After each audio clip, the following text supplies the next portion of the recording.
नमस्कार मित्रांनो, तुमचं लीगल वन या आपल्या यूट्यूब चॅनलवर सगळ्यांचं स्वागत आहे। आजच्या व्हिडिओमध्ये आपण आपल्या एखादं प्रकरण चालू असेल हायकोर्टामध्ये किंवा सुप्रीम कोर्टामध्ये, एखाद्या सामान्य व्यक्तीचा किंवा एखाद्या नागरिकांचा प्रकरण चालू असेल तर त्या प्रकरणाचा स्टेटस कसा पाहायचा किंवा त्या प्रकरणासंबंधी ऑनलाईन पद्धतीने कशा प्रकारे माहिती घ्यायची या संबंधित सर्व माहिती आपण आजच्या व्हिडिओमध्ये आपण घेणार आहोत। आपण जर या लीगल वन या चॅनलवर जर नवीन असाल तर आपण या चॅनलला सबस्क्राइब करा, म्हणजे लीगल जे संबंधित जे काही व्हिडिओ आहे ते तुमच्यापर्यंत पोहोचतील। आज या व्हिडिओमध्ये पाहत असताना आपल्याला सविस्तर माहिती जे ऑनलाईन पद्धतीने जे आहेत, ऑनलाईन हायकोर्ट आणि सुप्रीम कोर्टाने ऑनलाईन पद्धतीची सगळी प्रोसेस ही आपल्याला ऑनलाईन पद्धतीने दिसेल किंवा आपल्या मोबाईलवर आपल्याला घरी बसल्या बसल्या दिसेल अशी सुविधा आपल्याला करून दिलेली आहे। ती माहिती आपल्याला कशा पद्धतीने पाहिजे ते आपण पुढील प्रमाणे पाहूया। सुरुवातीला आपलं प्रकरण बॉम्बे हायकोर्टामध्ये दाखल केलेलं असेल तर आपण बॉम्बे हायकोर्टामध्ये आपल्या प्रकरणाची सविस्तर माहिती ऑनलाईन पद्धतीने कशी घ्यायची ते पाहूया। तुमच्या मोबाईलवरून तुम्ही गुगलवर बॉम्बे हायकोर्ट असं टाईप करून तुम्ही सर्च करू शकता, म्हणजेच बॉम्बे हायकोर्टाने उपलब्ध करून दिलेली ऑनलाईन प्रणालीची जी वेबसाईट आहे ते आपल्या मोबाईलच्या स्क्रीनवर डिस्प्ले होईल। बघा, पहिलीच जी वेबसाईट आहे ती वेबसाईट बॉम्बे हायकोर्टाची ऑफिशियल वेबसाईट आहे। त्या वेबसाईटला क्लिक केल्यानंतर बॉम्बे हायकोर्टची ऑनलाईन प्रणाली आपल्या मोबाईलच्या स्क्रीनवर आपल्याला डिस्प्ले होऊन जाईल। अशा पद्धतीनं वेगवेगळे पर्याय याच्यामध्ये दिलेले आहेत, ज्या पद्धतीने आपण आपल्या प्रकरणाची सविस्तर माहिती घेऊ शकतो। बघा, याच्यामध्ये प्रेझेंट जजेस कोण आहेत, केस स्टेटस काय आहे, त्याच्यानंतर कोर्टचे ऑर्डर काय झाले आहेत, कॉज लिस्ट कोणते आहेत, डिस्प्ले बोर्ड आपल्याला पाहायचं असेल तर आपल्याला बोर्डसुद्धा डिस्प्ले होऊ शकतो, रिसेंटली जजमेंट कोणते झालेले आहेत, किंवा मग आपल्याला एखादा जजमेंट सर्च करायचं असेल किंवा मग कमर्शियल कोर्ट कोणते आहेत ते त्याच्या संदर्भात माहिती घ्यायची असेल, किंवा मग आपल्याला ई फायलिंग कोणते झाले आहेत, लेटेस्ट अपडेट काय आहे कोर्टामध्ये, किंवा रिक्रुटमेंट संदर्भातील माहिती, नोटिफिकेशन संदर्भात, RTI मालसा किंवा ई लायब्ररी असे वेगवेगळे पर्याय हायकोर्टाने त्यांच्या ऑनलाईन वेबसाईटवर आपल्याला उपलब्ध करून दिलेले आहे। आपल्याला आपल्या केसचं स्टेटस जर पाहायचं असेल तर आपल्याला केस स्टेटस या ऑप्शनवर आपल्याला क्लिक करून घ्यायचं आहे। आता केस स्टेटसवर क्लिक केल्यानंतर आपल्याला आपल्या केसचं कशा पद्धतीने माहिती घ्यायची आहे याचे वेगवेगळे पर्याय दिसते। आपल्याला केस नंबर वाईज किंवा ॲडव्होकेटच्या नावाप्रमाणे किंवा पार्टी वाईज किंवा मग CNR नंबर वाईज किंवा मग ई फायलिंग नंबर वाईज असे वेगवेगळे पद्धतीने आपल्याला प्रकरणाची माहिती आपल्याला मिळवता येईल। आता याच्यामध्ये आपण आपल्या केस नंबर वाईज आपण याची माहिती पाहूया। केस नंबर वाईज याच्या पर्यायावर आपण क्लिक केल्यानंतर आपल्याला अशा पद्धतीने आपल्या मोबाईलच्या स्क्रीनवर आपल्याला डिस्प्ले होईल। याच्यामध्ये आपलं कोणत्या हायकोर्टाच्या कोणत्या बेंचकडे मॅटर चालला आहे ते आपले सिलेक्ट करून घ्यायचं आहे।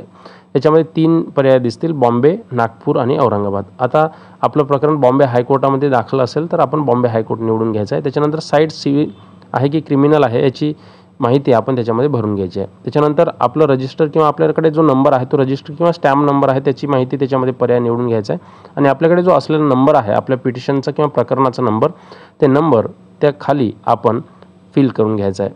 आपलं प्रकरणाचा नंबर दाखल केल्यानंतर आपलं प्रकरण कोणत्या प्रकारचं आहे, कोणत्या टाईपचं आहे ते टाईप आपण याच्यामध्ये निवडून घ्यायचं आहे। आता याच्यामध्ये वेगवेगळे प्रकार आहेत, आपले प्रकरणाचे प्रकार जे आहेत हे वेगवेगळे आहे। आपण आता हे प्रकरण आपण writ petition, civil writ petition या प्रकारामध्ये पाहणार आहे आणि कोणत्या वर्षी आपण हे प्रकरण हायकोर्टामध्ये दाखल केलं होतं ते वर्ष निवडून त्याच्या खाली जे सिक्युरिटी कोड आहेत ते सिक्युरिटी कोड त्याच्यामध्ये आपण टाईप करून घ्यायचं आहे। आता सिक्युरिटी कोड वेगवेगळे अल्फाबेट्स आहेत, ABCD आणि नंबर असे वेगवेगळे प्रकारामध्ये असतं, परंतु हे कॅपिटलमध्येच असतं। कॅपिटल, स्मॉल हे कोणत्या पद्धतीने आहेत ते माहिती आपण या सिक्युरिटी कोडच्या खालच्या बॉक्समध्ये आपल्याला भरून घ्यायची आहे। आता ती बॉक्समध्ये माहिती भरल्यानंतर आपल्याला आपल्या प्रकरणाची माहिती ही सर्च बाय केस नंबर या ऑप्शनवर क्लिक करून आपल्याला आपली प्रकरणाची माहिती आपल्याला मिळवून घ्यायची आहे। तर सर्च बाय केस नंबर या ऑप्शनवर क्लिक केल्यानंतर आपल्या प्रकरणाची जी माहिती आहेत हे आपल्या मोबाईलच्या स्क्रीनवर आपल्याला डिस्प्ले होऊन जाईल। आता हे सर्च केल्यानंतर बघा, आपल्या प्रकरणाची जी माहिती आहेत हे ॲटोमॅटिकली आपल्या मोबाईलच्या स्क्रीनवर कशा पद्धतीने सर्च होते ते पाहूया।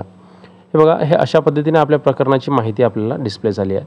याच्यामध्ये बघा, case number, stamp number, filing date, त्याच्यानंतर रजिस्टर, पिटिशनर कोणते आहेत याची सविस्तर माहिती आपल्याला त्याच्यामध्ये दिसतं। रिस्पॉन्डेंट कोण आहेत, म्हणजे आपण कोणाला पार्टी बनवले आहेत त्या पार्टीची माहिती आपल्याला रिस्पॉन्डंट या पर्यायामध्ये दिसेल. त्याच्यानंतर आपण ॲडव्होकेट कोणते रिस्पॉन्डंट आणि पिटिशनरचे ॲडव्होकेटसुद्धा आपल्याला दिसतील. त्याच्यामध्ये पिटिशनरचे ॲडव्होकेट किती आतापर्यंत कोणते आहेत ते दिसेल. त्याच्यानंतर बघा आपल्या प्रकरणाचा स्टेटस काय आहे. आता हे प्रकरण डिस्पोज झालं आहे, त्याच्यामुळे त्याच्यात तुम्हाला रेड अक्षरमध्ये तुम्हाला ते डिस्पोज दिसेल.